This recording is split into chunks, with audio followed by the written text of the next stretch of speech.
আসসালামু আলাইকুম। আমি আজকে কচুর শাক ঘন্ট করব।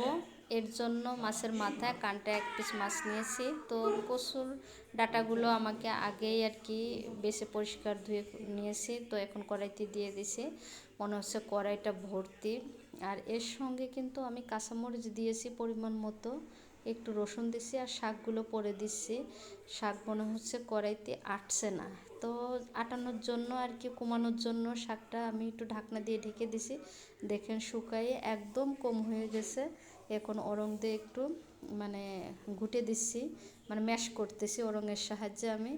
তো এখন হচ্ছে কিছু পেঁয়াজ কুচি রাখছিলাম আর রসুন কুচি রাখছিলাম, সেটা তেলের উপর দেবো। গোল্ডেন কালার হয়ে গেলে কিন্তু তখন ঘন্টর সাথে মিক্সড করব আমি।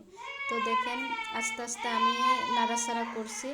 আর মাছের মাথা আর কাঁটাটা থেকে কাঁটাগুলো আমি কিন্তু বেছে নিছি। এখন সেটা আরেকটু দিচ্ছি এই পেঁয়াজ ফোড়নের ভিতর, রসুন ফোড়নের ভিতর। তো একটু জিরা, গোটা জিরা দিছি। গোটা জিরাটা ফাটলেই আমি এখন ঘন্টটার ভিতরে দিয়ে দেবো। তো দেখেন এখন আমি তো ঘন্টটার ভিতরে কিন্তু এই ফোড়নটা দিয়ে দেবো, পেঁয়াজ কুচি আর রসুন কুচি, মাছের মাথা অংশটা দিয়ে এটা এখন সুন্দর করে ঘন্ট করলে একটা মজাদার খাবার কিন্তু তৈরি হয়ে যাবে। এটা খেতে আমার কাছে অসম্ভব মজা লাগে। আপনারা যারা আমার ভিডিওটা দেখছেন অবশ্যই সাবস্ক্রিপশন করবেন।